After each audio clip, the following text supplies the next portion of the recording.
could potentially sideload some apps to get access to things that you might not have access to. This is normally $348. It's on sale for $298, so you save $50 on that over at Walmart, depending on what kind of platform you're looking for. And if you have a television or you're looking to maybe make a TV smart, these go on sale every once in a while. Don't ever buy, unless you need to, don't ever buy a Roku at full price if you can wait. Here's the Roku streaming stick. This is their 4K stick. This is a little bit better than the, they've got so many of these now, it's a little bit confusing. This is better than the Express. This is their more high-end device. It's still a US or an HDMI stick, so a single unit. And this is supporting 4K. It supports HDR and Dolby Vision, and it's got the Roku remote with the voice controls on it. So you can go ahead and pick this up. It's normally $50. You'll get it for $29 over at Amazon and a whole bunch of other retailers too. It's in store at Walmart, Target, and Best Buy for this price as well. So Nick, can you buy this and just use the remote for yours for the Ultra? Yeah, you could. I already bought a new remote though. Okay. So, all right. Which pisses me off beyond belief. Oh, well. Nevertheless, let's. We talk a lot about, maybe you're a little pissed off with Sony and their DMR.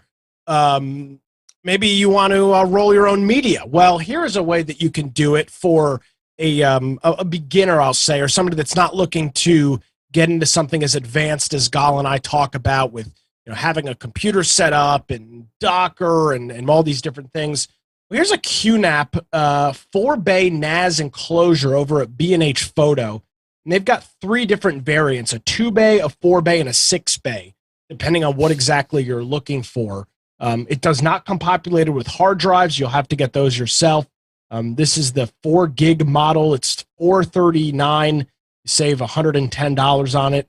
The 2-bay, which is just 2 drives, is $349. You save $70 on that.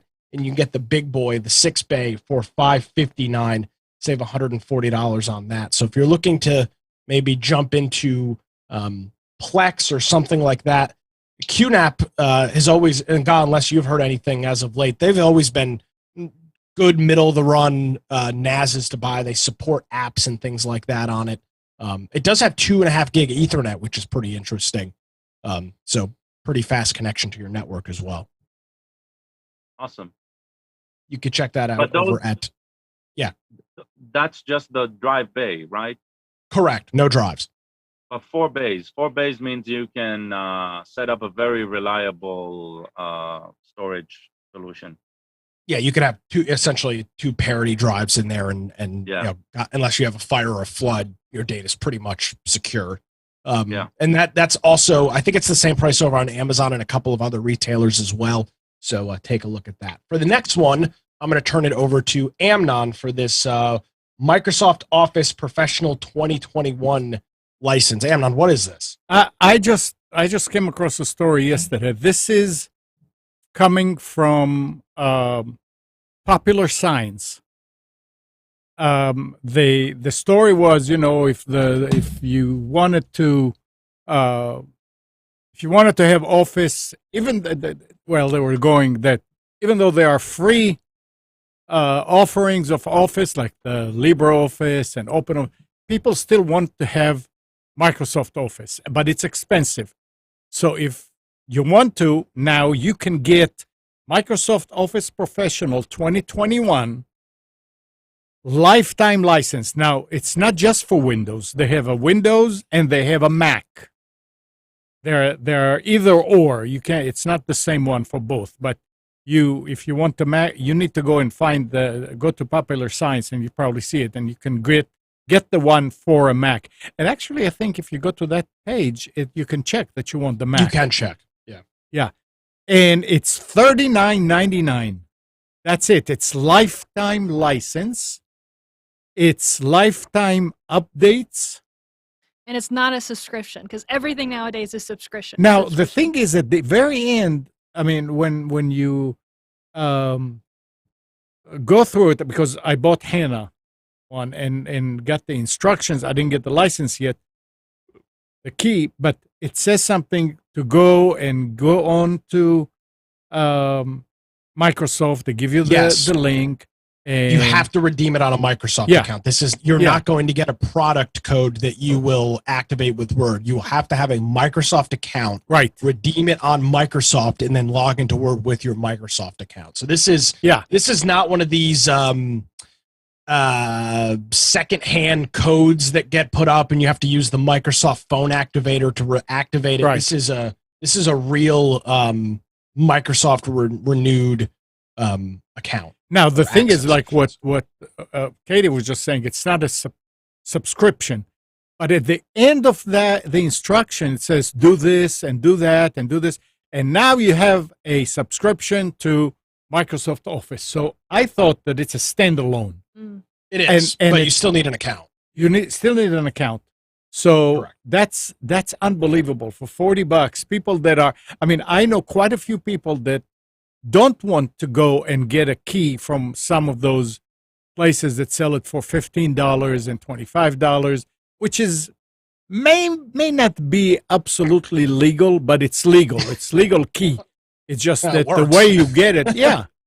It's not a But- legal key. It's a key that works. No, it's a legal key. The way that when I looked into it, the way that it happens is a lot of dealers out around the country, around the world, when they sell Office or when they sell computers with Windows 10, they have, in order to get the break, they have to sell so many every month. If they don't, they lose their contract with Microsoft or whatever. So a lot of them, at the end of the month, if they didn't sell everything, they sell these keys to some of these aggregators, to call them. And these people go and they up it, they mark it up and they sell it to you for cheaper than you can get it anywhere else. So it's legal keys. It's illegal the way that you are buying it. Let's put it this way. I have another question. Is this tied to your Windows or Microsoft account, or is it tied to your computer? So if I get a new computer, can I still install? To you. It's tied into your Microsoft account. You have to go into your Microsoft account and get But it. you can create a separate account just for this. Okay, you cool. can, yeah, So I can use it on any computer. absolutely. Okay, cool. Katie, think of this as the equivalent of when you log into your work email address and get access to all your work apps. Nice. That would be the. This that would is be the great. equivalent. This is like how they used to do software where you pay one fee, you get everything, and you can put it on whatever you want. Yeah, and well, Yeah, they still do it. They still do it, but the markup, the regular markup, is around $350 for the pro version. So Yeah, which is yeah, it this says is a here 30 it's this is a $340. $40 sale, which Yeah. is great. Absolutely. You should get a commission, Amnon. This, Yeah, by the way, this ends in 6 days. Yes, that's the other thing. recording. It's only good through this coming Thursday.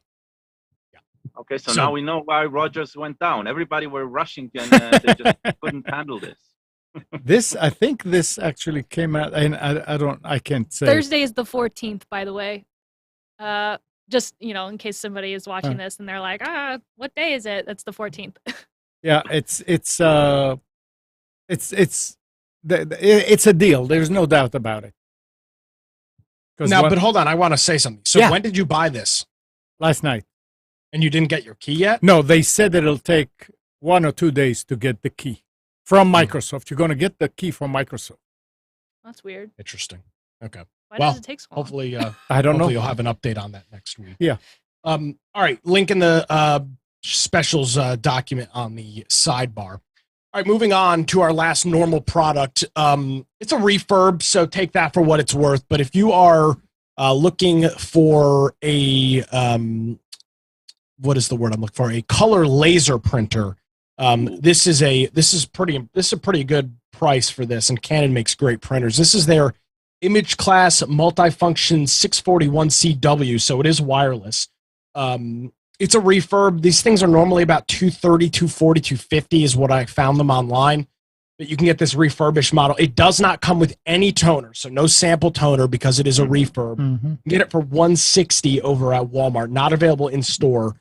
You can pick it up, but according to this, my page on Walmart says free shipping arrives by tomorrow. So I don't know where the hell these things are located, Wow. but presumably I could get it tomorrow. How much would a toner kit cost? So I was looking at this. You can get the non-name brand toners on Amazon or eBay for about $40. So for $200, you've got a super high end. And by the way, I forgot to mention, this is more than just like a printer. It's also a scanner as well, and a copier. So you can do multiple things with it. I'm really tempted to pick this up. I just don't have room for it in my closet. So for $200, you can get a really nice. You get $200 unless you drop it or break it, or there's a huge mechanical error. You'll never have to buy another printer. I mean, these things will just run forever. Did you? A laser toner is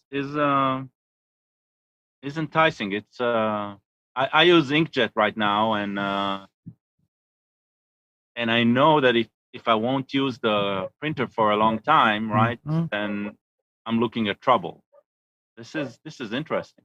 Yeah, I've got a Brother black and white laser, which I bought at a garage sale for $5 probably 10 years ago. Actually, probably more than 10 years ago, and it's been great. So it's not the cheapest thing in the world, but in terms of laser color laser printers, pretty good price. 200 or so bucks will get you up and running. Absolutely. It's over at Walmart. And if you want to buy it new, it looks like now they've got them in stock at Walmart for $229 new. So if you're a little hesitant about the used one and you want, do you know, is this refurbished by Canon or is it refurbished by Walmart? No, it's got to be refurbished by Canon. I would rather buy a refurbished that know that somebody actually went through it, and it's not just machine assembled. Yeah. So you can check that out. It's over at Walmart. All right. So again, as I mentioned, it's an odd week for specials. There was very little tech things. So I picked up I just grabbed a whole bunch of random things off of Slick Deals that look pretty neat.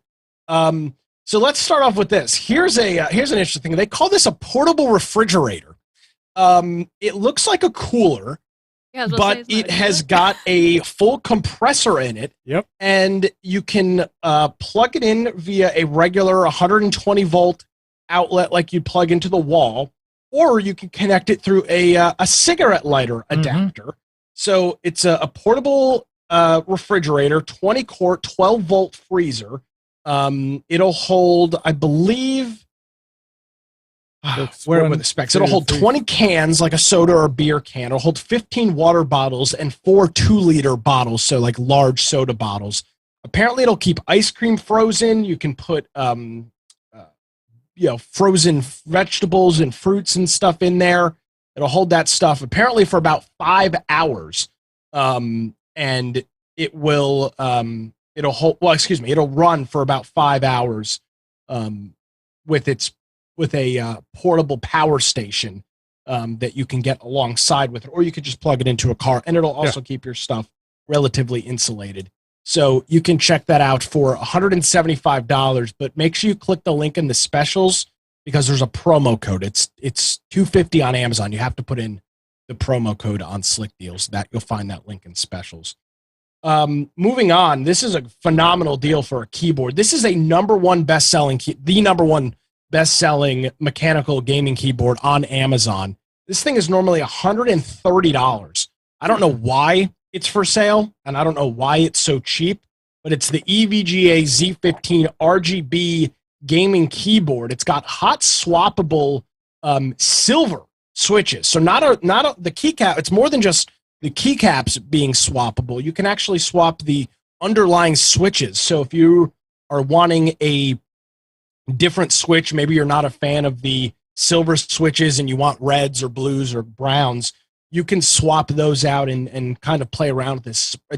I guess you could call this a modular keyboard for all intents and purposes. It's normally $129. You can get it for $34, 73% off over on Amazon. I'm going to probably pick this up as a spare. I know what I'm buying. It's pretty hard to beat, and EVGA makes great stuff. And a couple of their mouses and other peripherals are on sale as well. So if you're interested in something else from EVGA, keyboard or a mouse or something, you can check that out. Next up is a cool little Energizer little lantern, I guess you'd call it. It's a 350 lumen battery-powered camping lantern. I bought something very similar to this at Harbor Freight this week, and this is an Energizer one that you can get. It's normally $14.99, so $15 over at Amazon. But if you go to the Amazon website, you can click there's a coupon on the page. You click it, and it drops the price down to $7.10. It runs on 3 AA batteries that are not included with it, so you'll have to get those or just wait a little bit here on the specials, and we'll get to a battery deal. Apparently it'll run for 20 hours at its highest light output. It's got 2 light modes, so a super bright and then a long one, and it's also shatterproof and IPX4 water resistant. So you can leave it you don't want to submerge it, but if it rains or gets a little wet, it's not going to short circuit and explode. So you can check that out over at Amazon. Next up is a portable power station. This will go well along with your fridge if you're buying that. And this is over at Woot, which is a subsidiary of Amazon. It's a 622 watt hour. It'll produce 600 watts peak of power. It's got a couple of different options for charging. You can connect it via a barrel connector to a 120 volt outlet. You can charge it from your car, or you could also charge it from a solar panel, which is pretty cool. It offers a 12 volt car outlet that cigarette lighter plug as an output, 2 600 watt 120 volt AC outputs, 3 USB type A's that do 5 volts at 2.5 amps, and a 100 watt USB-C, so you can do fast charging on that. According to their spec sheet, you can do up to 9 watts simultaneously, and you can charge a whole bunch of things. You can get 24 charges on a Nintendo Switch. You can charge a drone. It'll operate a TV for about 10 hours. A car fridge, like the one we just talked about, can run about 10 hours on that. You can pick this up for $2.99 over at Amazon, actually over at Woot. You can check that out over there. And a couple of other things. If you're picking up this Energizer pack, you need some batteries. So no better way to power your Energizer lamp than with Duracell batteries. You can. There's 2 different options to buy this. You can do the subscription where you can pick how often you want these. It's a pack of 28 AA batteries. You can choose the time period, so every 2 months, 3, 6 months. You can do that for $12.63, or just a one-time purchase, which comes down to $47 a battery for $13.29. A pretty good price. You're saving about 40%. These are normally $23-24 for a pack of this. 28 of Duracell AA batteries over at Amazon. You can check that out. And finally, if you are looking to upgrade a computer that has an NVMe slot, you can go ahead and check out this Intel 660p Pro. It's an M.2 1 terabyte PCIe NVMe 3.0 1 terabyte solid state drive. So if you've got a computer that's got an M.2 slot and you're looking to get some more storage, or maybe a laptop that's got a spare M.2 slot, you can throw this in there. They have 3 different varieties available: 512 gig, 1 terabyte, and 2 terabytes. You can get this for $69.99. Save $15 on that over at Newegg. And that's specials. I just bought one of those keyboards, and I had a $10 Amazon gift card, so I got it for $25. So damn you! Now I'm gonna have to go buy one. I know it's man. This is just so good of a deal. There's one less on the market. Y'all better be quick because they're gonna go. Yeah, I don't know why. I don't know why it's so cheap, because this is I watched some reviews on this last night when I was doing specials, and this is like the creme de la creme of keyboards for this price. And again, it is the number one bestseller on Amazon prior to this sale. Wow. So everybody seems to love this thing. The only downside I saw is that it doesn't have a USB port on it. My keyboard has some in the back, which can be really nice, but it's not backlit on the keys. So that gets really frustrating sometimes because I live in a cave. So Yeah. So yeah, it does not have like mine's got one where I have my mouse plugged into it. That doesn't. So buyer beware. And also they've got a gaming mouse, EVGA gaming mouse that's also on sale. This is the lowest price. I've got this. God, what's this plugin that shows you the low prices on Amazon? I use what's it called? Kepa.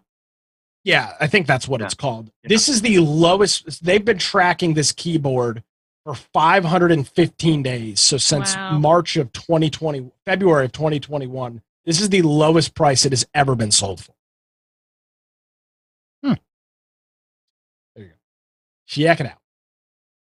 I'm gonna have to check out those mices. Mises. Mices. Yeah. Well, maybe it has to do with. I mean, it's Amazon Prime Day is about to be upon us, right? Yeah, it hasn't started yet though. Yeah, so Oh, there are those sales that start a bit before. Maybe this is just one. This is part of not it. because that's the first thing I looked at. Because Prime Day starts on Tuesday. It runs July.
Good morning, everybody. You are tuned to Computers 2K Now on the Nissan Communications Network. I'm Amnon, your host for the next couple of hours, along with Nick.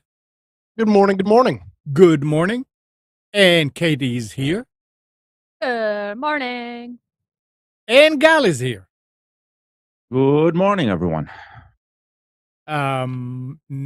Spence is still in Alaska, and I talked to him this week, and it's going to be another month before he comes back, just so everybody knows. Damn. And he wants you to get in touch with him, Gal. Our I'm number almost is beginning- 919-518-9773. Computers 2K Voice on Skype. And this morning's show is made possible by vMix Software and is sponsored by Tom Sinclair of Live Streaming Gear. I'm almost beginning to think that Spence doesn't exist. He's just a ghost in the wind. No, he exists. Yep. Anyway, so what's going on? What's on everybody's mind? Well, the big story has got to be Apple, right? You have that in your notes? About what? Their huge security exploit. I had something about yeah. I can go into it. Earlier, Oh, yeah. well, middle of this week, I guess it would have been probably Wednesday or Thursday. Apple released a set of security updates for iPhones dating back to the iPhone 6, which is pretty old in terms of active phones. Fifth generation iPads, iPad Air 2 and later, iPad Mini 4 and later, and iPad Pro and the last generations of the iPod Touch. So a lot of different devices with this. Apple indicates that whatever vulnerability it is or was would allow remote code execution and essentially could potentially give somebody full, complete, and total control of your device through web content. So this is a pop-up on a website like we were talking about a couple of weeks ago with Amnon, your wife, cleaning. Kathy's iPad with Yeah. click this thing to clean up and all this other stuff. Somebody seems to have figured this out. And it also affects Mac computers as well, OS X computers that are running Monterey, which is their recent OS, and then Big Sur and Catalina through the Safari browser. So this seems to be a Safari exploit because it's happening through web browsers, and that is the default browser on OS X and on the iPhone. I guess if you don't use Safari, you might skirt away from it, but you should still update your device either way. They've got that update pending. I'm actually was going to do it right now during the show and just see how long it takes. So that's the big stuff from Apple this week.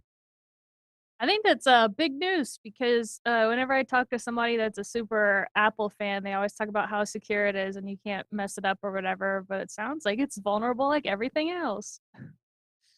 Well, the interesting thing about this and what they said in their press or their release, they say, quote, it may be actively exploited. So this isn't one of these. We talked about a big exploit, last week or the week prior, that was done at DEF CON. So it was, they had let the company know beforehand, here's the exploit, they patched it. Apple is indicating that this is an in the wild exploit that's going on right now. So that's pretty big. I agree. Well, so I just started my update. We'll see how long it takes. Just so we'll put things into focus. If you remember early day jailbreaks, right? Mm-hmm. This is exactly what they did, right? So using of exploits based on payloads coming from web content is old news. It's not something really new. The news here is this one was never identified until now, but was there since the beginning of time. So that's the big issue. So Apple has been susceptible to security risks exactly like any other OS, but this one was under wraps for so long that that's troubling. Huh? The thing is that they recommend everybody update. Yeah, that's the big thing to take away from this is if you've got any of those devices, you'll have an update pending. I know some people are hesitant. This is definitely one you'd want to do. Yep. And don't click on any shady links. Number one rule. Well, it's so hard to do on the phone though, because sometimes you click on a link and it'll open the app store, or it'll open a website and then open the app store and then open an app, and it goes like through 3 or 4 different things. All right, so talking about Apple, there's another interesting story. An Apple AirTag led to the arrest of an airline subcontractor accused of stealing thousands of dollars worth of items from luggage at Florida airport. Giovanni De Luca, 19, was charged with 2 counts of grand theft after authorities recovered the stolen items from his home, the Okaloosa County Sheriff Office said. Authorities said a traveler reported last month that her luggage never made it to her destination. The items inside were worth about $1,600, she said. And she said that there is an Apple AirTag has been in her luggage and showed that it was on Cathy Court in Mary Esther, about 50 miles east of Pensacola. On August 9th, another traveler reported that more than $15,000 worth of jewelry and other items had been taken from his luggage. Okaloosa County Sheriff's deputies investigating both suspected theft cross-reference dusting Fort Walton Beach Airport employees who lived near Cathy Court and found De Luca at his home. He was arrested August 10th. The item reported missing on August 9th were recovered, and De Luca admitted to rummaging through someone else's luggage and removing an Apple AirTag, removing it. The woman's luggage has never been found. So it helped one of them get her stuff back. And these guys are getting kind of smart. So he already rummaged through somebody else and removed the AirTag. I've never seen really an AirTag. That's kind of the goal. It's not a thing that you typically. I've got one. In fact, Yeah, I do the exact same thing. I've got an AirTag, and I put it in my luggage whenever I travel. Okay, but here so it is. Let me go get it. Now that they're getting kind of smart and removing it because they say, "Oh, that's an Apple AirTag." I was thinking, Of course, yeah. is this It looks something? like a casino coin. Okay. It's small. Is it plastic? No, it's yeah, metal, it metal has- plastic. Can you Well, yeah, it decorate has- it? Decorate it Yeah, so but you it don't will- want to cover it completely. I mean, with paint. Yeah, No. you don't want to cover it completely with paint. It's still RF. You still want it to be. Why Oh. would you paint it?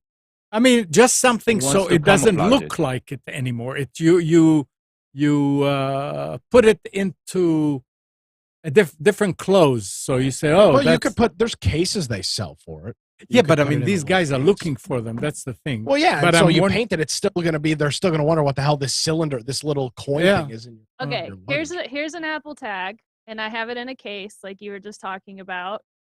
And it's just a little disc. It's about the size of a quarter. It's a Okay. little bit bigger than a quarter. All right. And it's a little thick. Honestly, it's almost like a button. But they're not really massive. And what you could totally do is, and I haven't gone this deep into it because I don't ever stuff anything valuable in my luggage. But what you could do is if you have one of those luggages that has a fabric liner, you could cut a little slit in the fabric liner and shove this thing in there. And then just tape it over maybe or whatever. And there you Yeah, go. that's another way of doing it. Do you have to charge those, Katie? Yeah, but it lasts a really long time. In fact, I got this about a year ago, and I have yet to charge it. It still works. But How do you charge it? It's a wireless charger. So Okay. if you've got an Apple Watch, it charges the same way. Gotcha. The little charger disc, you can just stick it on there and it charges. Gotcha. But like I said, I haven't charged it in a year, and it still sends me notifications. It goes, I'm "Oh, gonna you're pick one not of these near up." your luggage. Ah, did you know Yeah. this?" And I'm like, "Yes, I know. I'm gonna pick one of these up. I honestly, it's great. It helped me a lot. Like my luggage hasn't been stolen or anything like that. But last year, it took a really long time for my luggage to get off the plane, and everybody was literally like 30 minutes. We were waiting around for our luggage, and I kept telling people, I was like, "It's on its way. I see it. It's like migrating. I could see it coming down." What app do you use? Find My iPhone is the app to look at it. Yeah. It's like, yeah, I think it's all on. Well, on so one. what I'll do is I just added a tracker on Slip Deal for these, so I'll throw one of these in the specials if they go on sale. They're like $30, which isn't expensive, but I've seen them for 20 or 15 before. So I'll add that to our rotating list of things that we keep an eye on. I've been using Tile, and before that Tracker, which were the Kickstarters that started this concept of Bluetooth powered devices that any phone can basically pick up their signal, and as long as that phone is running the application, it informs the network where those tiles are at every single time, and whoever owns the tile can actually see through that where they exist. The Apple AirTag are exactly that. The probably the power of the AirTag compared to other non Apple solutions is it's already baked into the OS of iOS. So basically, every single Apple device is tracking for AirTags for you, whether you have an AirTag or not.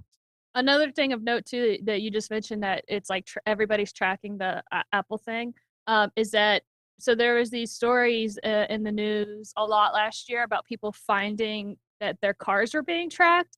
And it was because they were using AirTags. And when you're near an AirTag, I guess the phone, I haven't had it happen to me, but your phone lets you know that, hey, there's an unidentified AirTag at your location. Is this yours? Like it tries to pair to your phone.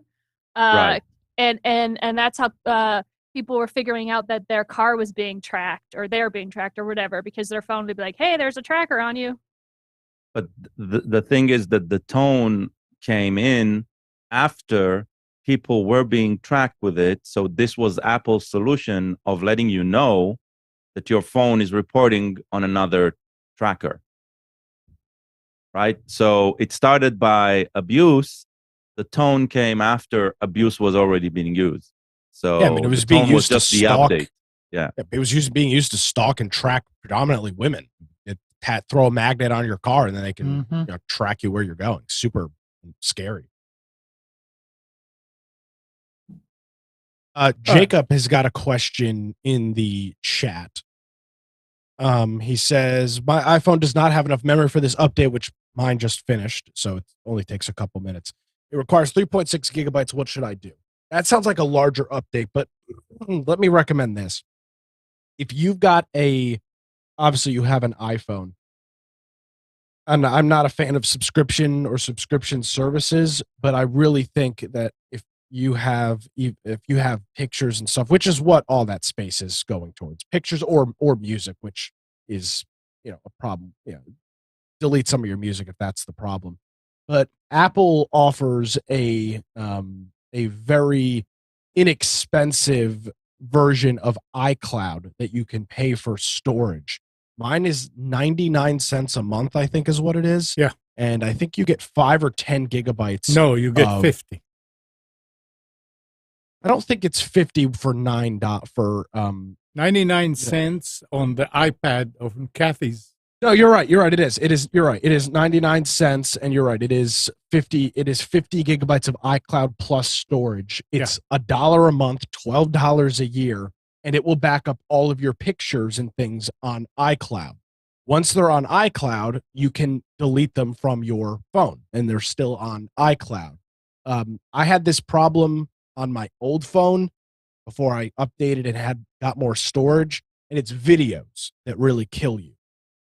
You have a bunch of, maybe you're saving Snapchat stories or Instagram reels that you're taking and you're saving them to your camera roll. While the videos aren't very long, 4, 5, 6 seconds, you had a couple hundred of those up there and you've got gigabytes worth of video. So get the iCloud Plus for $1 a month, back up your stuff on there, and 50 gigabytes worth of picture storage is an incredible amount. And then you can delete some of that stuff from your local device. And then you should be able to get enough room to update. And that's what there's really the only other option is to sync through iTunes, but that is so degraded at this point. I don't think I'd recommend it. That's not something Apple even recommends anymore. The other benefit, I guess, it also backs up your settings and stuff. You can do that, right? Yeah. Well, iCloud does that for free, where you can restore your device. Oh, okay. So that's part of the free iCloud. But for iCloud Plus, it's when somebody told me about it a couple of years ago, I was like, because I was always struggling with that, constantly having to delete things because you never have enough storage to do what you wanted. And somebody, mentioned getting the iCloud Plus, and when they told me it was $12 a year, it was kind of a no-brainer. So I'm logging into mine right now just to see what about iTunes? That's what he was saying. It's kind of convoluted. You could do it on iTunes, but they have really migrated away from using the computer, connecting your phone to the computer. You used to have to connect your phone to the computer to do updates and to even set up the device. They don't even give that as an option anymore when you're setting up a new phone. But can you back up everything completely to your computer that way? You could back it all up. You could back up your pictures locally, but there's not a good way to delete them from the phone. You have to just go through manually and delete them after the fact. Now, what I had done in the past but it was very finicky, was connecting my phone to the computer via the lightning connector and setting the iPhone to act as a flash drive. So it would show up as a like a memory card or something like that. And I would sort the folders because but the problem is there's about 40 folders. It creates a whole bunch of random folders for pictures and videos. Sort the folders by media size, drag them to my local computer, and then delete them off of the phone. But that was a royal pain in the ass. The phone would very frequently disconnect in the middle of a transfer or the middle of a delete, and it was just an absolute freaking nightmare. So I ended up buying iCloud Plus for $12 a month or $12 a year and called it a day because it was such a pain in the ass. I ended up. I was using thinking of Dropbox. what's that, Katie? Is that I ended up using Dropbox. So I ran into a similar issue with my old iPhone. I had an iPhone 7 Plus before I upgraded to an iPhone 12.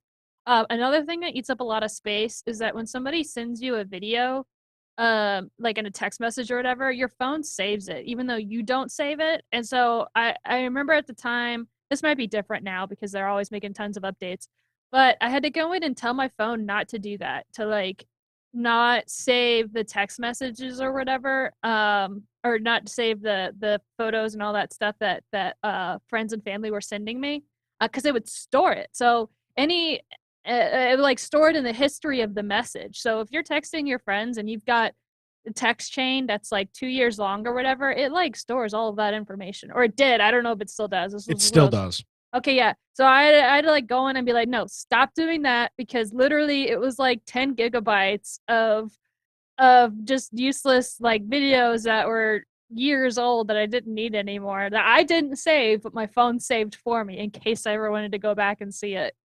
Yeah. Amnon, can you oh, never mind. Can you pin me? Can I? What? Can you pin me? Yes. Okay. Hold it. Hold it. So let me show Where's this my here. So mouse? what Katie's There's the mouse. describing is this.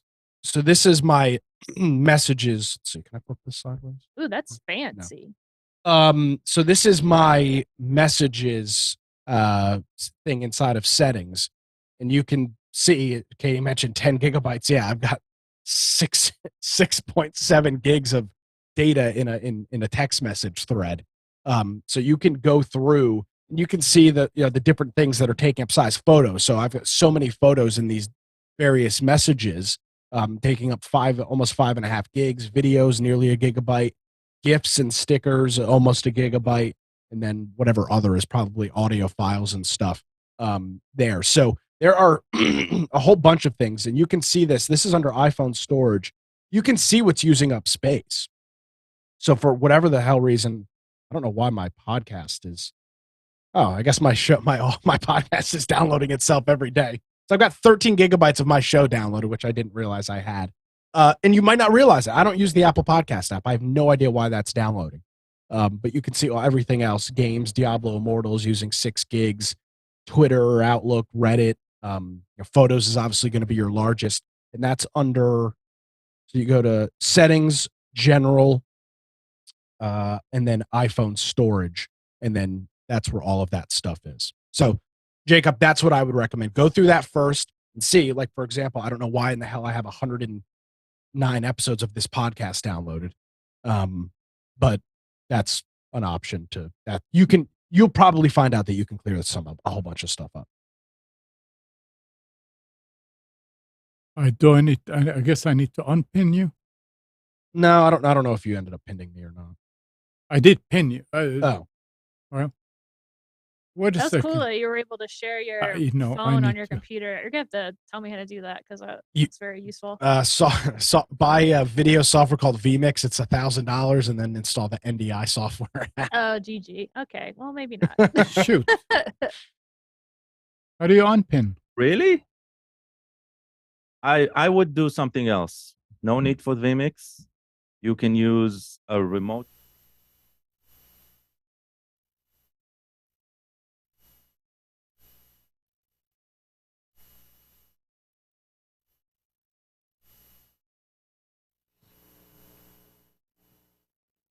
Welcome to Triangle BNI. Today's show is brought to you by Oak City Tech. We talk all the time about the digital world and who says what and how do they say it and who do they say it to. So you need some professionals like Drago and his team at Oak City Tech. They can help you get your message out to your former, current, and future clients the way you want to talk to them and grow your business. So go to oakcitytech.com. Tell them what you're looking for. I know they'll be able to help you. Hi, everybody. My name is Mike Manning. Each week on Triangle BNI, we bring you a local small business success story. If you're not familiar with BNI, it is Business Networking International, the world's largest networking organization. In the Triangle here, our little slice of heaven here, Raleigh, Durham, and Chapel Hill.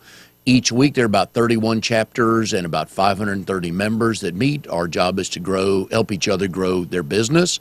And today we have a guest from the coastal region, which is the Wilmington area. Heather Gamester with Sheely Insurance. Heather is a member of the Rainmakers chapter there. They meet Wednesday morning at 8:45. So if you are in the Wilmington area or anybody you know that wants to grow their business, we invite you to join Heather's chapter, to visit her chapter, see what's going on, meet some good people. Good morning, Heather. How are you? Good morning. I'm well. Thank you for the invite to join you today. My pleasure. How's life at the beach? Is the weather good, calm, comfortable? It's been great. It's been a little rainy, but the humidity has given us a little bit of a break for the past 2 days. So that's been nice, but the rain needs to stop now. We agree on that. And we just know, for those of us that live inland, we just know that you beach dwellers work till noon and then go hang out at the beach the rest of the day. That's right, isn't it? I wish that was true. I really do. But honestly, those of us that live here, we try to go after the tourist season. So, my husband and I go September, October to, have a little bit less amount of people there. So I would imagine it's one of those, you live, 10, 15, 20 minutes, how far you live away from the ocean, that if you can't go this last weekend, you can always go this coming weekend. Yes, and that's something that we try to make sure we don't do. Sometimes you just take it for granted that you live here. So we do try to put it on the calendar to make sure we get out there.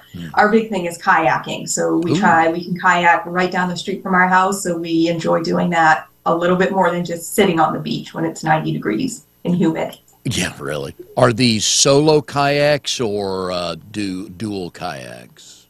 They're solo. This was last year we started for the first time ever. And when we went to purchase them, there was this other couple there and they were asking us and we were asking them. And the woman said, unless you want to get divorced, make sure they're individual kayaks. So we just ran with that. I think that's the only conclusion you can draw. I don't know which spouse would want to be in a dual kayak. I'm with you. I just would have never crossed my mind to buy one boat with 2 seats. Of course, when we're out there, we'll see people in the dual kayaks, and all my husband keeps saying is, see, she's not doing any of the rowing. So for me, I'm like, that would be great. I can just sit and relax, but yeah, we do individuals. Bring a book, bring a little flask. Absolutely. Exactly. Make a great day of it. Now, are these the kayaks where you sit or kneel? Sit. Okay. You're younger than I am considerably. How does your back hold up doing that for an hour or so? It's not too bad right now. We did, because we're new to it, and we bought them used because we were wondering if we were going to like it. We didn't pay as close of attention to that. So this year we actually bought 2 more, and it does have much better back support. So it's, I think over time you have to make sure you get that extra back support for it. And honestly, what starts to hurt me are my hands because I'm holding it so tightly, the oar, probably more tightly than I need to, but it does start to hurt there. So, but again, I just sit back and let the waves take me down the river. Is that a pretty good workout? It is, absolutely. Now, do you drop them off at the top of the river and drive down, or how do you do that? No, so we'll go, it's River Road Park, and they have this cute little park area. You can drop your kayaks, and then we'll just go out and turn around and come back to the same spot. Okay. So, All right. When's the last time you went kayaking? probably about a month ago. All right. So, So if there was a husband-wife race, who would win? oh, me. We race all the time. We're very competitive. So we tend to race back. And we just had one just the last month. And he said he didn't know we were racing, but we knew we were racing, and I won. So, Every Saturday he forgets, oh, are we racing again this Saturday? Yes. Of course, of course. Tell him that won't hold up in court. Nobody will believe It that. does not. I always win. Of course, I don't really win anything, but it's just the bragging rights. Yeah, you win the right to tell people, I need a new husband, or a husband that's faster. Yeah, so Exactly. insurance. We've had numerous insurance agents on the show, and the one thing I've learned through BNI is most people, I believe, are underinsured. Correct. So what happens is when you first obtain a homeowner's insurance quote, the insurance company and the agency run what's called a replacement cost estimator. And what this is doing is advising the insurance company what it would cost to rebuild your home in the event of a total loss. What has happened in the past couple of years of, as we know, the cost of labor, all of construction, especially the lumber, has just increased drastically.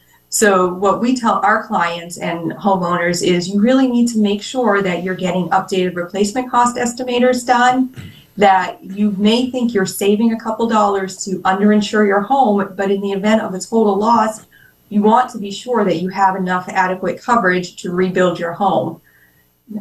One of the nice things when you're building a brand new home is the builder can tell you exactly what the cost to build minus land value is, and your agent should be able to use that number to give you the insurance quote that you need.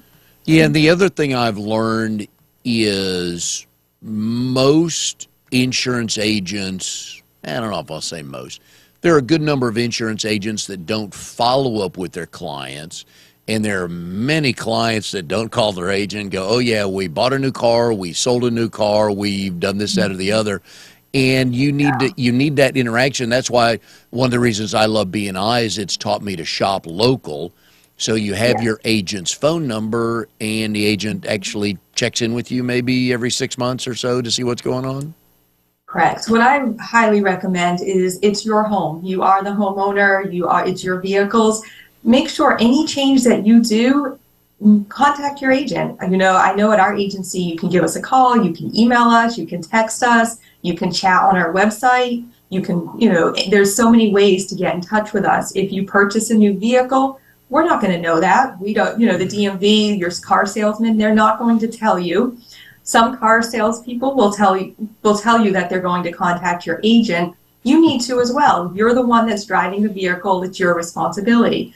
If at your home, if you do an addition on your home, we're not going to see that. We're not, we might drive by your house, but we're not going to notice that. You need to let your agent know.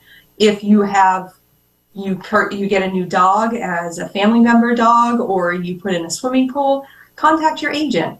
As it's your home, again, you want to make sure that you're properly insured, and just give us a call. We'll go over it. It may not make a difference in your premium, but ultimately we want to make sure that you're insured properly.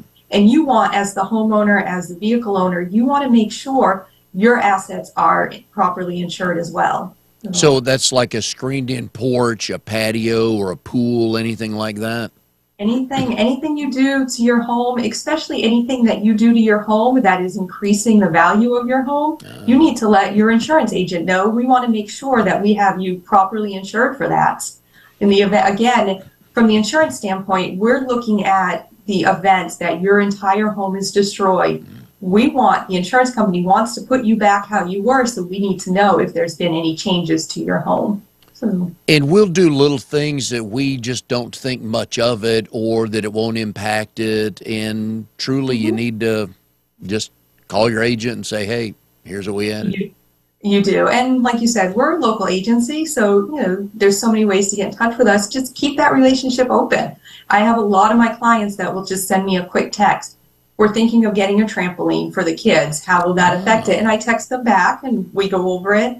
I have some clients that will call and say, we're doing a $30,000 kitchen remodel. Do you need to know that? The answer is yes. And there have been some questions where, One of the big ones on the automobile side is I just paid off my car. So please let me know so we can remove the lien holder. So there's so many things that as your insurance agent, we want to be made aware of. I just had a client last weekend. He just got engaged. He asked me if there was anything he needed to let me know. And I said, yes, because that beautiful ring that you just bought for your fiance, we need to insure that. So, just keeping that relationship open and letting us know of these life changes always comes in handy to be sure. Our job is to make sure you're properly insured, and we need all that information to do that.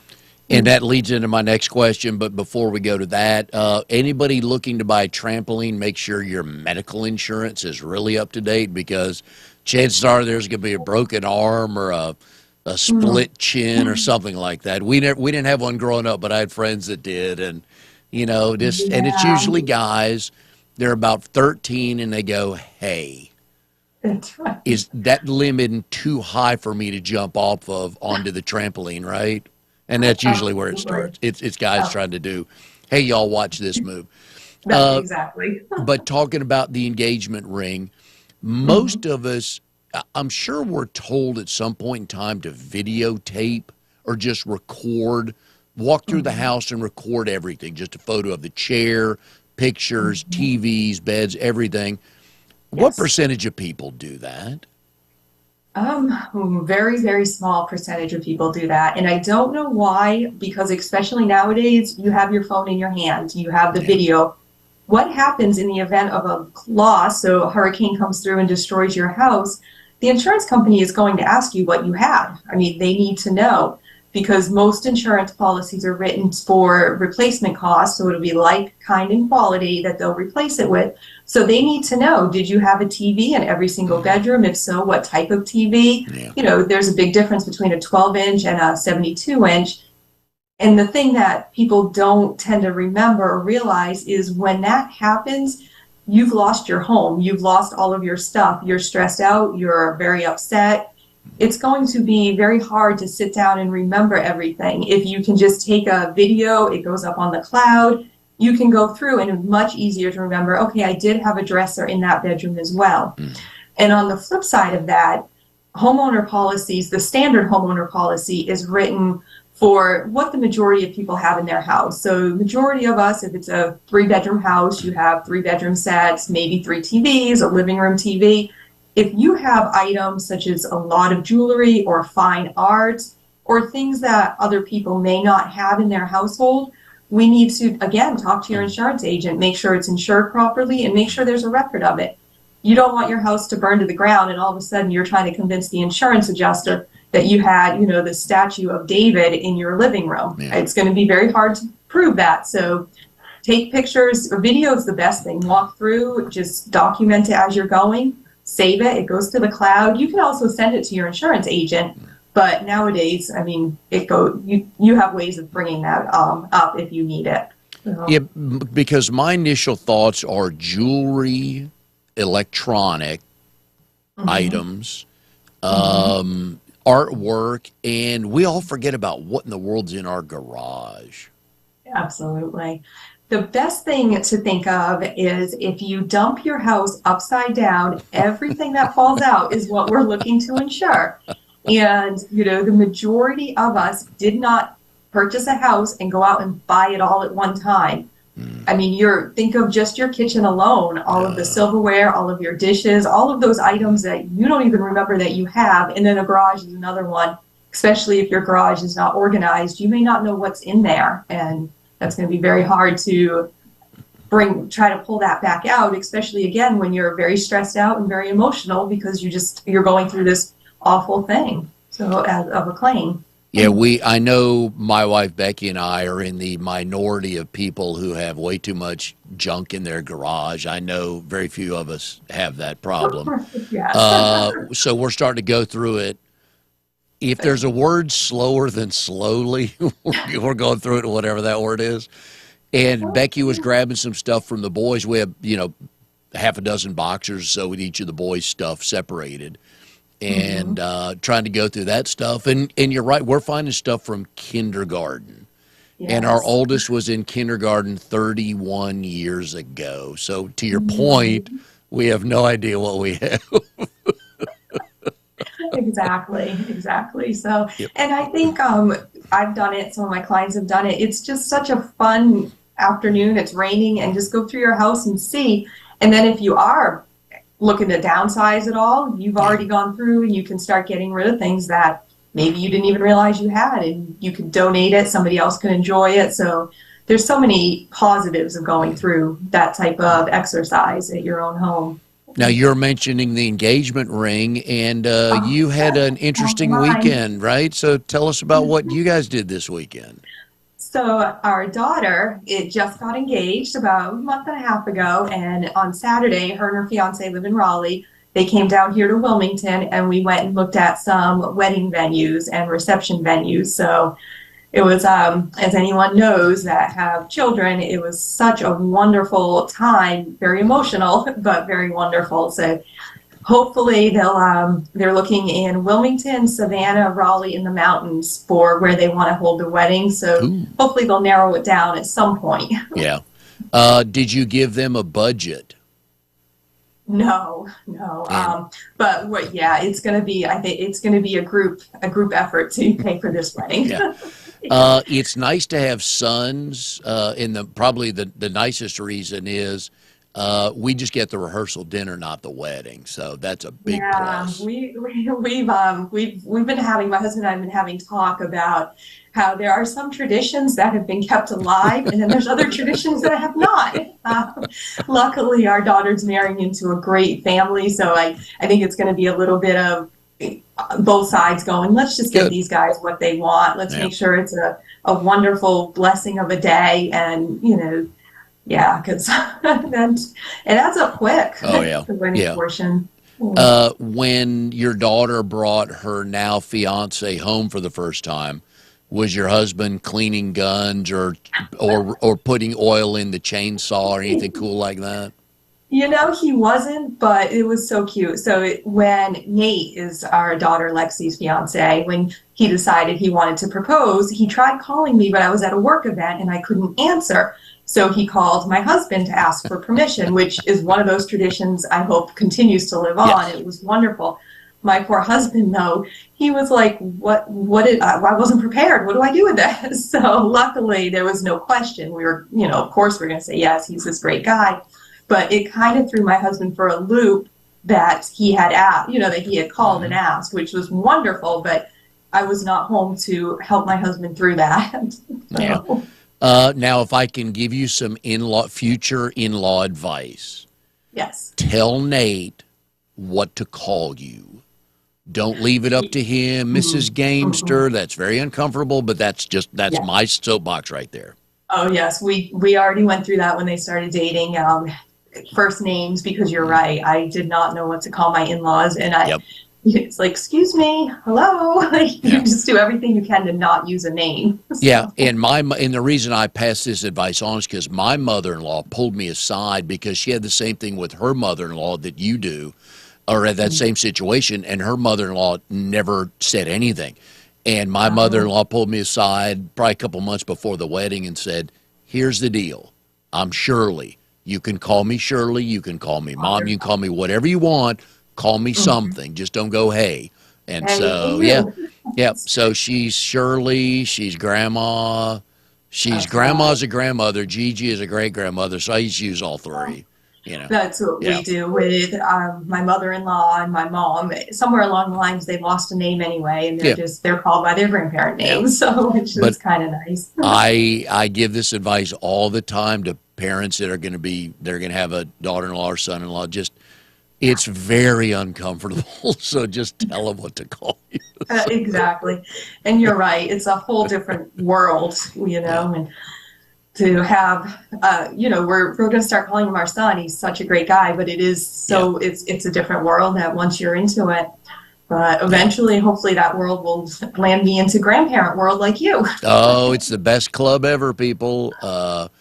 Maggie is 9 days old now, and we got some video yesterday of her. She was laying on my son's lap, and she just started hiccuping, and that just pissed her off. So she couldn't explain it yet, so she just started crying. He gave her a pacifier, and she stopped immediately. So we are going to see them this weekend, and she's her eyes are opened more, so she's starting to focus on things. So I'll give her the tour of the house, tell her some stories. She'll be young enough to know that I can't sing, so I'll be able to sing to her until she's old enough to realize Pop can't sing. So that's when I stop. So all right, so you are certified in a couple of different things. What is CBIA? So that is Certified Business Insurance Agent. Builders Mutual Insurance Company is a local company in Raleigh. I actually no longer am affiliated with them because I don't personally do commercial insurance. I only do personal homeowners insurance, automobile. But it was about a week-long course, and at that time I was doing a lot of work with builders and general contractors. So it gave me a really good way to learn what they are going up against, what I need to know in order to insure them. I did a lot of workers' compensation at that point, so I was able to really understand what a roofer or what a painter, what their limits are, what they can and cannot do as far as the insurance portion of it. So, and then it's something, once you get it, you always have it. And I was quite proud. My father was in construction, so it was just such a great, different way for me to learn the construction field from an insurance standpoint. Are you generally a good test taker? No. Not at all.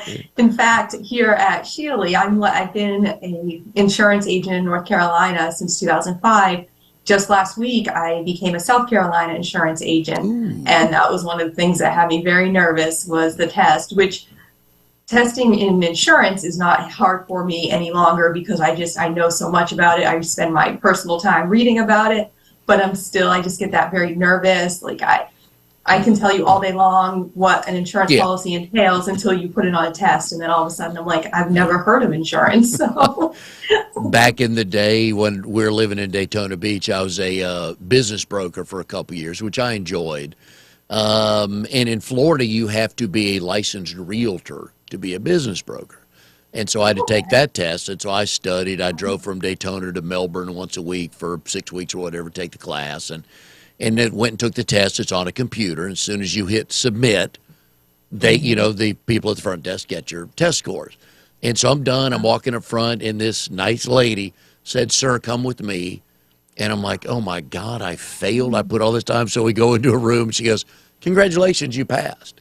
Oh, no. And I said, "Oh, thank you very much, but don't lead somebody in a room next time and say, no, at least do some sort of hint, because that's a long walk. Yeah. And I don't know if they scored it. I didn't care. I love pass-fail. Pass-fail. One of my favorites. I do too. You are also a notary. Not any longer. I just gave that up. All right. I believe that you've probably, if you could share a story without the names, probably had a client that didn't quite understand how this process worked.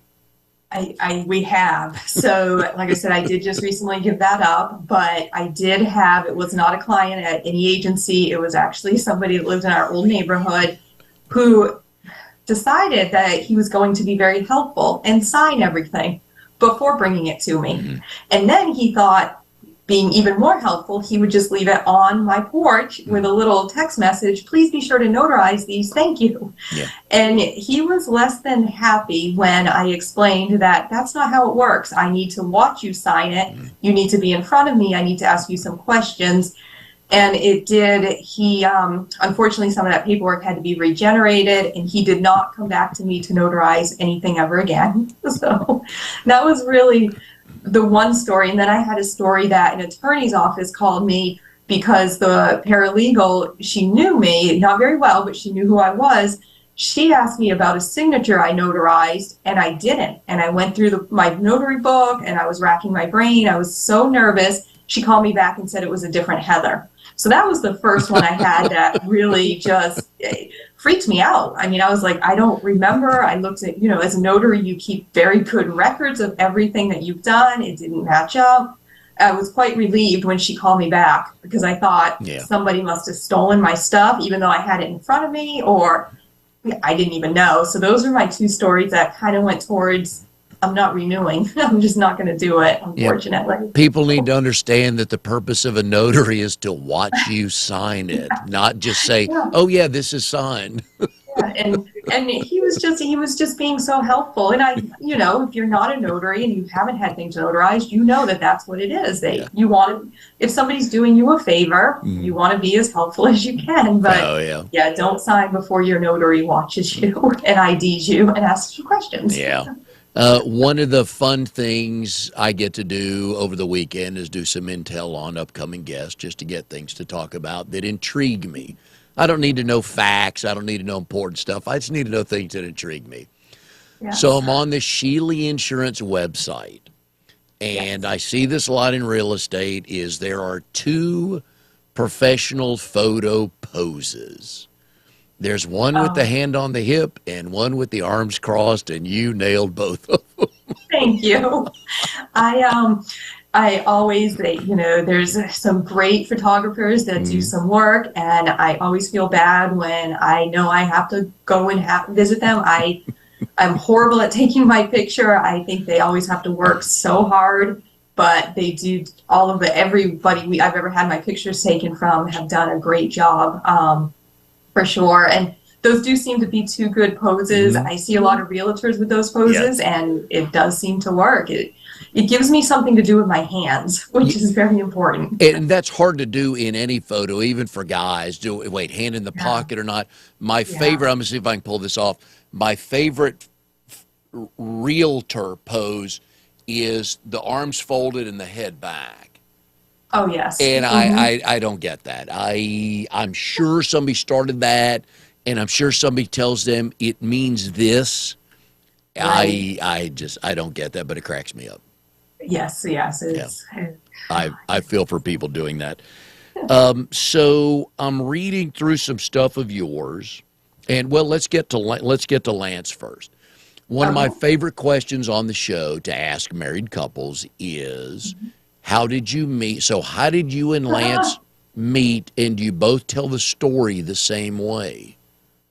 We do. For a little while, I used to make up the story on how we met. So if you ask Lance, he will look at me to see which story he's supposed to tell.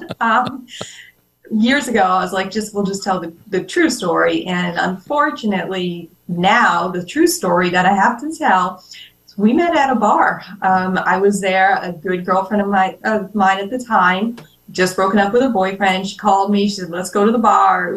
There was dancing, but it was a bar.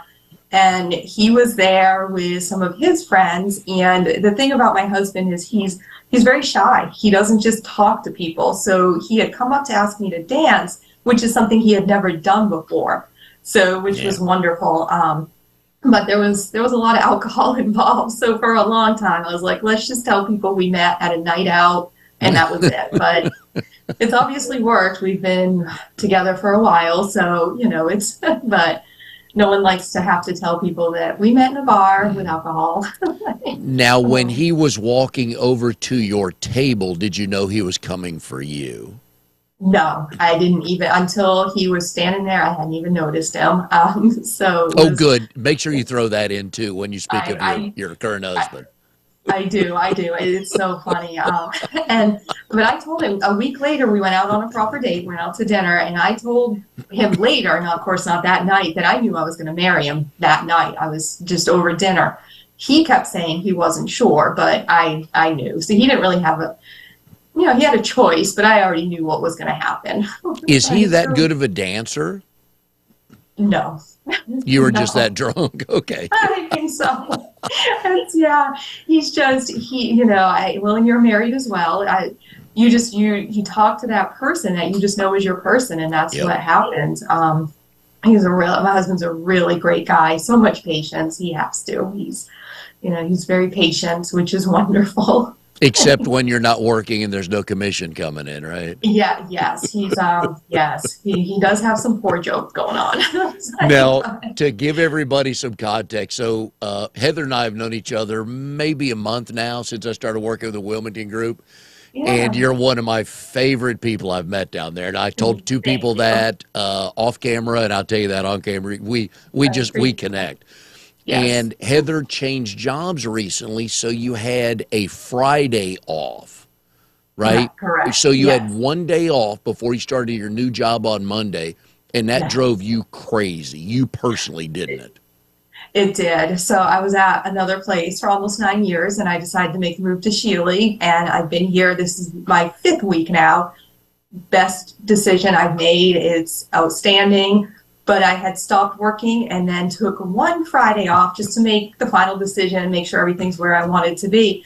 And that Friday, Saturday, and Sunday, I did not know what to do with myself. It was the weirdest thing of, I'm not employed, I'm not, I'm between jobs, but I have not ever had that. And it was odd. And that's why my husband likes to make his jokes, because he had that one day where I was not employed. And I have a feeling even at our, 70th wedding anniversary, he's still gonna be like, you remember that one Friday in 2022? So He'll say, I purposely did not talk to any of or didn't want to meet anybody new that day. Said, so what does your wife do? And I'd have to say, she's unemployed.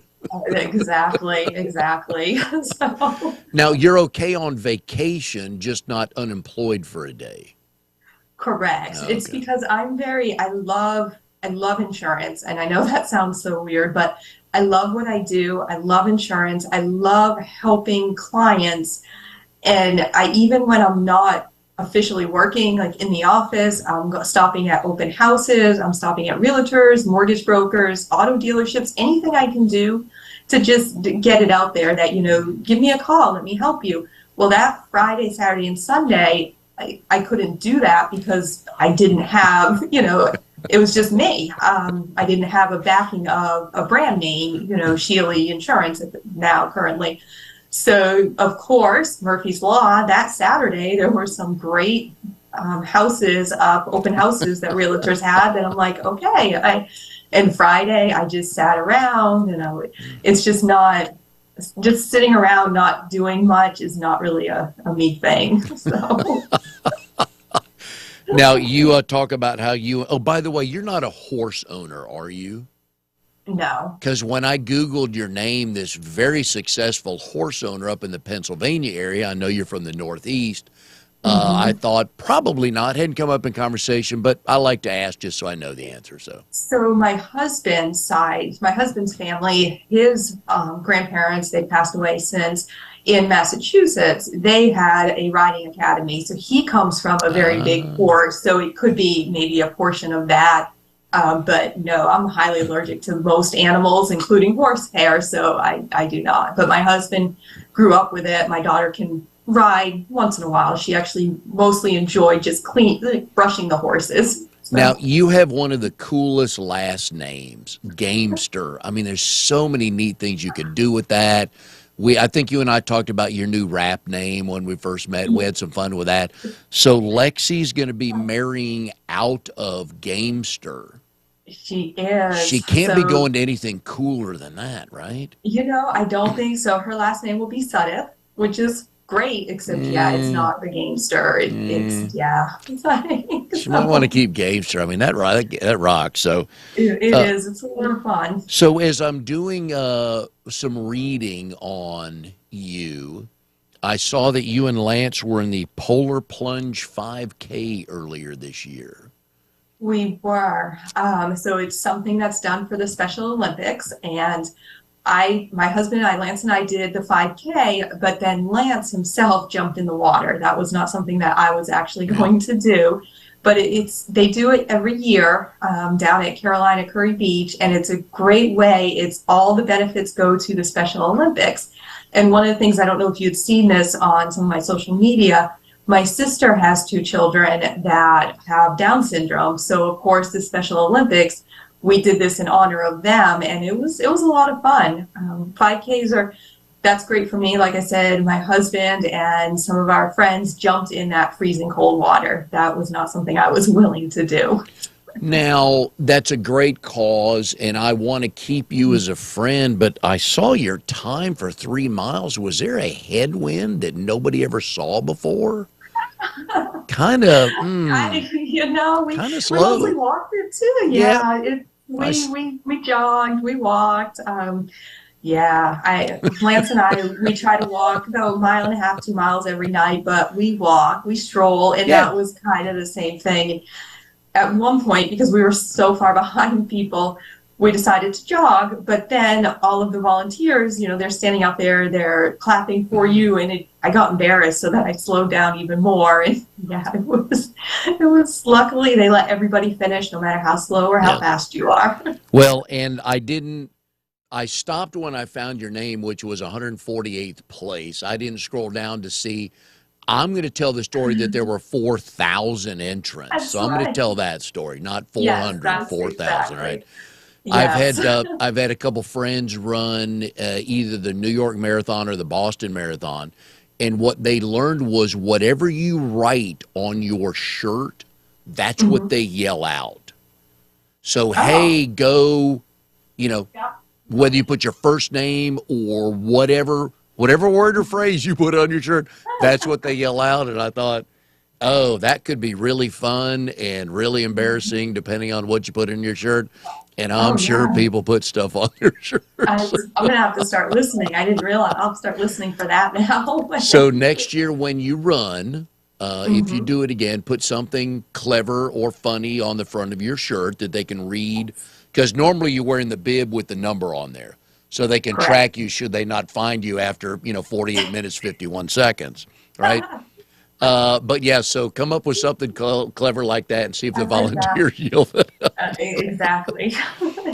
All right, so how did we get here for insurance? Who in the world, Heather, goes into the insurance world? Yeah. So I was in college and I needed to get just a job to, help pay the bills in college. And I went through a temp agency in New Hampshire, and I was in school for criminal justice. That's my degree. So, and law, pre-law, paralegal studies. So the temp agency said, well, there's this insurance company and they're looking for an assistant to the surety bond attorneys. You probably would work. So I was like, all right. And I ended up working there, became a permanent employee after talking to a few of them, worked underneath somebody who's still my mentor today, is a wonderful attorney. And then from there, once you get in, you never get out. So I worked with them for a couple of years, and then I went from the insurance company side to the insurance agency side, handled commercial insurance, personal insurance, surety bonds. But it was all because of a temp agency, and then just really working under an attorney in the claims surety bonds who she was everything that I wanted to make sure I was professionally, and she was in insurance, so I decided to stay. Well, now, what I really want to know, you are a proud graduate of what is now Mount Washington College, but when you were there, it was Hesser College, right? Correct. All right, yes. in New Hampshire. You got your Bachelor of Science degree in criminal justice. So now that I know you a little bit, I'm thinking you would have been kick-ass in the courtroom as a trial attorney, but probably pretty good as an investigator. What I wanted to do is I wanted to work with children. I wanted to work and be an advocate for children in the criminal justice field. Going to a court would have been great, but I don't know. Back then, I definitely didn't have the confidence to be able to do that. So my sights were set on doing something to help children, wherever it ended up being. I actually looked at doing social work, but God bless all of those social workers. I couldn't. I just went to a couple places. When you're in college, people let you come and just kind of shadow them. I couldn't live. I was devastated every night. It was so much. And then as the criminal justice continued, I thought maybe I'll flip over somewhere. There's so many places to help people, but I'll never forget. I was doing what they refer to as a ride along, and we were running, the police officer and myself. He was chasing. I was just running with him down an alleyway, chasing this guy. And halfway down, I stopped, froze, and thought I could get really injured, and it scared me. And so not being able to emotionally handle helping the children on that portion, and then realizing I didn't really want to get hurt on the other, I kind of gave up on where to go from there. So isn't that funny how most people aren't in the profession that they went to school for. Yeah, I don't have too many coworkers throughout the past 22 years in insurance that said, I want to be in insurance. It's usually something else that gets you in here. And then, just like anything, after a few years, if you like it, you have to like it. Yeah. You realize you can make a difference, and that it is a great field to be in, and there's so many different avenues, but it's very different from what I ever thought I was going to do growing up. Because it's a Vegas bet when you were 18 if they said, Heather, when you're 34 years old, you're going to be selling commercial insurance. Nah, not going to happen, right? No. I mean, I wanted to be, rich and famous, travel the world. There was Queen of England, but no, insurance agent was not in the top 10. I was speaking with another insurance agent last week, and I said, what's the strangest thing you've ever insured? And he told me a bull, because somebody was buying it from another state and they had to insure it for transportation purposes because they were going to use it for breeding. Heather, what's the strangest thing you've ever insured?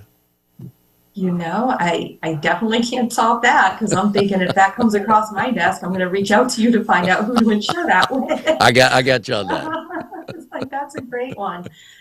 On the personal line side, your personal home auto, nothing too crazy. I've definitely not been asked anything like that.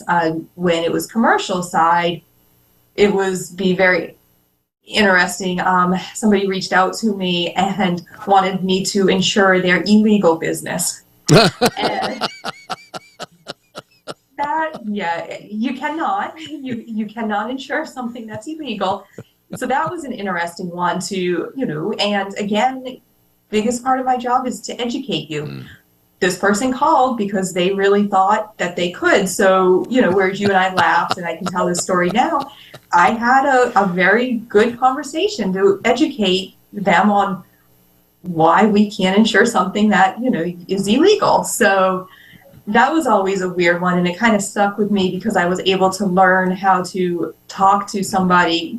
You want to be like, don't do that, it's not okay, but to really explain why without making them feel bad. It was just such an interesting moment in time. All right. So without asking the business or the industry, was it a profitable business this person had going?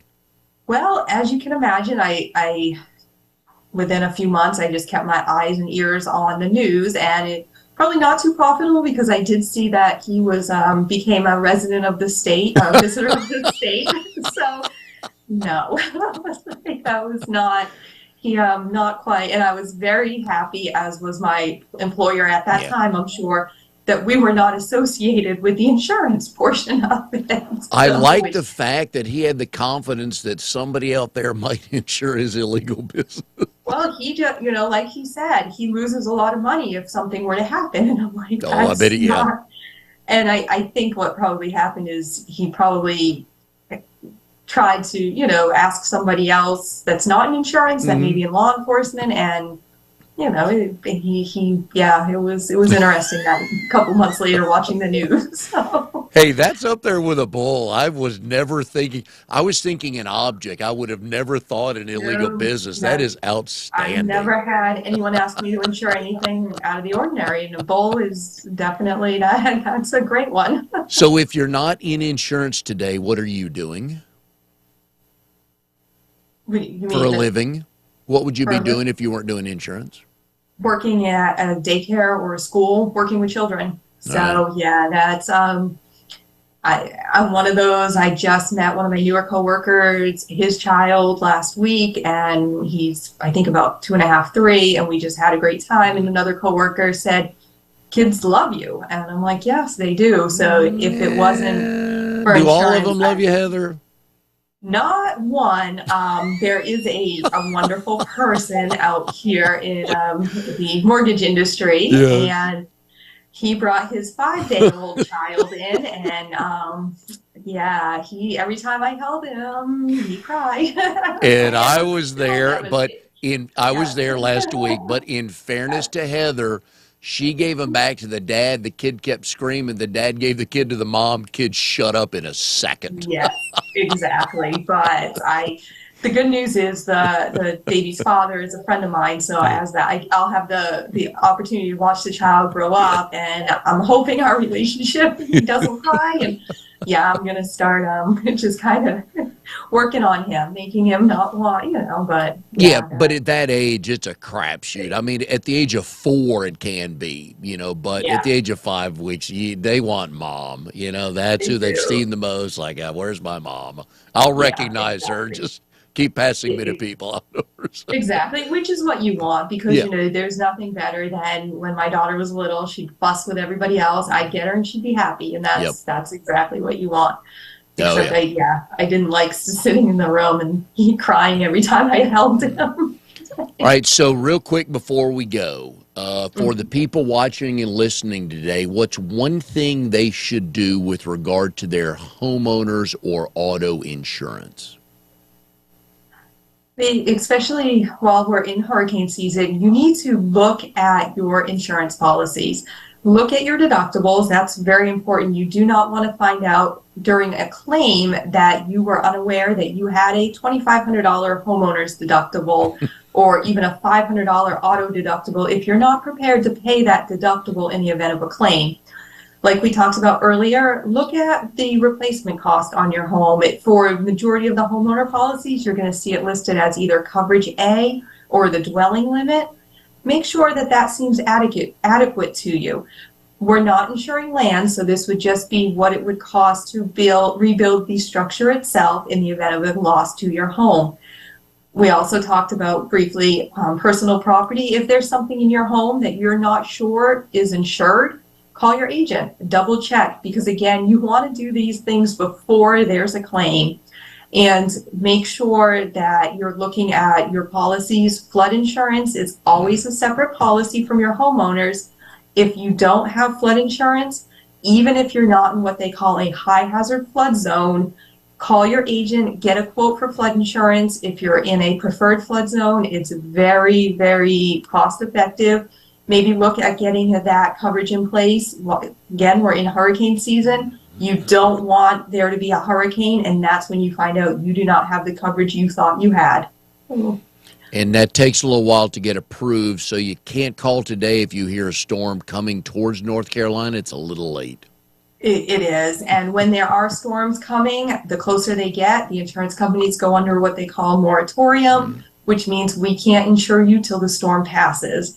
So, and the same thing, they'll do that with deductibles. If you currently have a $2,500 all other peril deductible or a 1% windstorm and hail deductible, and you want to make a change, you cannot do that while we're under moratorium because that hurricane is here. Yeah. So take, again, a rainy Saturday, pull out your paperwork, look at it. If there's anything on there you're not 100% sure of, ask your agent. I mean, we'll be able to tell you what it is and then let you know if there's something that we need to do, an endorsement or a change to that coverage to be sure that you're properly insured. And Heather can write insurance all over the state of North Carolina and now South Carolina. Congratulations on that. We've been putting her phone number up on the screen. If you just want to talk to her and ask a couple questions, I know she'll help you with that. Heather, a lot of fun today. Love the stories. I always put a note when I log the guest and the date and everything. I always put in there a note for me to remember, because when I introduce people via email, I like to say, oh, yeah, by the way, when you meet Heather, ask her about this. So this is you were approached to insure an illegal business. That is such a good story. It was something else. Love that. You never know, and that's what makes this industry so great. You never know what's going to be on the other side of that phone. Oh, such good stuff. Anyways, good luck with everything. I will see you guys next week, but we appreciate you having you on. We appreciate you being on the show with us. I appreciate it. This has been wonderful. Thank you, Mike. And we will see everybody next time on Triangle BNI.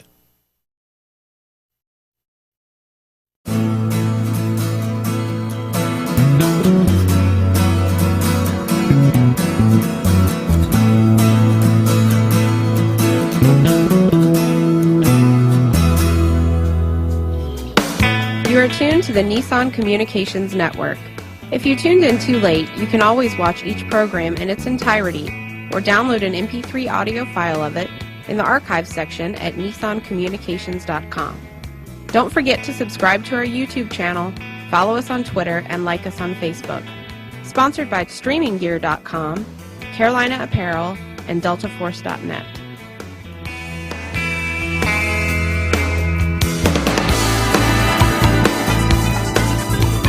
Application like AnyDesk, I know it controls, it has remote control capabilities of cell phones, at least of Androids. You can do it. You can't do it the other way on iPhone. You can't control remotely an iPhone? I don't believe so.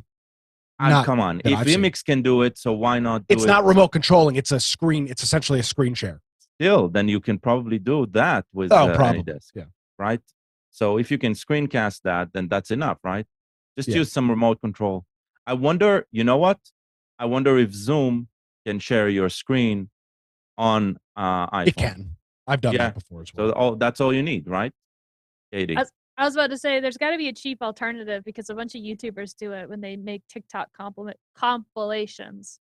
So there's got to be a cheap way. But that other software sounded cool. Says replace pin. It means it's not pinned because it has the option of add pin. Well, I definitely am pinned though because it's not. Well, but the thing is, the one you guys are not breaking in. It's you are okay. So I guess Nick is not there. Now he's there. Okay. Yeah, I just left the meeting. Hopefully that fixes it. Okay. I was going to say, it's going to be the Nick show. No, I already have enough of the Nick show. No, there's a Nick show every day of the week. Yeah, apparently I've got 13 gigabytes worth of the Nick show on my freaking iPhone that I didn't know about. So thanks, Jacob. I just went in and turned that off. I don't know why that was doing that. That's one of the examples of technologies like, you like this? Do you want this? I know you like well, it. I did subscribe Let me download to it. it. Yeah, I set it up so I would get a notification every day just so I could make sure that the podcast I publish gets posted. So I get a notification every day. I didn't realize it was automatically downloading it every day. So, yeah, the more you know. All right. Netflix isn't planning to let users of its new ad-supported tier download shows and movies to their devices for offline viewing, according to code found inside the company's iPhone app, removing a feature that customers enjoy on its regular service. So you no longer can download stuff and say, okay, I'll watch it later. If you have the ad supported, which is $1 cheaper, something like that. That's so stupid because if they're worried about the ad stuff, then just have them download the episode with the ads in it. So that's right. I know it's dumb. They also said there was something there that they are going to block ad blockers, so you couldn't do away or even skip ads. Yeah, good luck with that. Well, that's impossible because there'll just be an ad blocker for the ad blocker to the ad blocker. Say that again 3 times. Ad blocker, ad blocker, ad blocker for the ad blocker.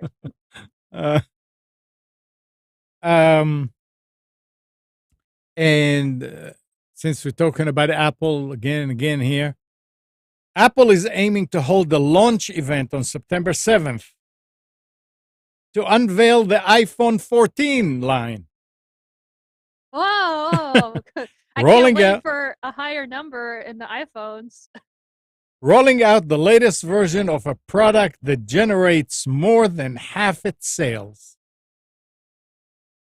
The iPhone is more than half the sales that Apple does every year. That's because they Think made it about so that this. the battery dies after 2 years. I think there are a lot of people out there which we call the Apple fanboys, and always want to have the latest I thing. no longer call them fanboys. What do you call them They now? are Lemmings? no, maybe Lemmings is a good way. They have no choice at this point. No, come on. If They're you so just tied into it, they've purchased so much to the ecosystem that